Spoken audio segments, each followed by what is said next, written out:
Can you speak to the role of a chief of staff or chief strategy officer in supporting senior executives' effectiveness?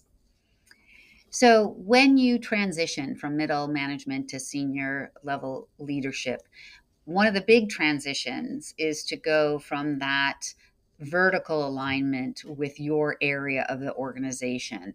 Um, and when you go to the executive level, you're really focusing on the organization as a whole. So that sort of horizontal space, really taking into account a much broader set of expectations, needs, goals, resources, perspectives. So these two roles that are sometimes at larger organizations can be very helpful. So let's talk about the chief of staff first.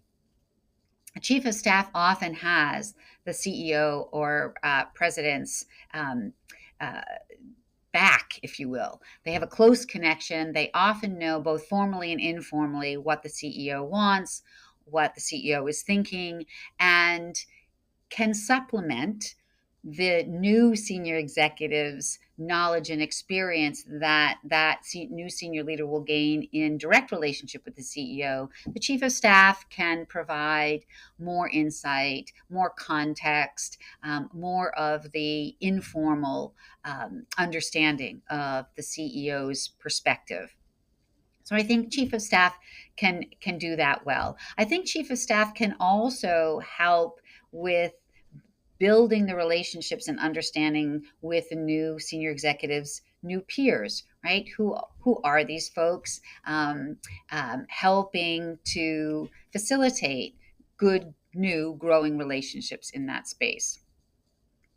The chief strategy officer can be very helpful, particularly in that intellectual cognitive space, to really give a history of how strategy is being done and how strategy is being managed now, to articulate where are the tension points in the strategy, where is the sort of basic part of the strategy that we feel like moving forward is going to be pretty straightforward to deliver, versus what are the most challenging parts of the strategy.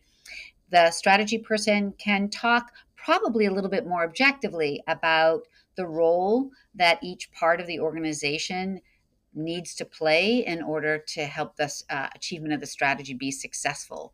So I think in two different ways where those roles exist, one or both, they can be helpful in, let's call it, the onboarding of the senior executive into that executive level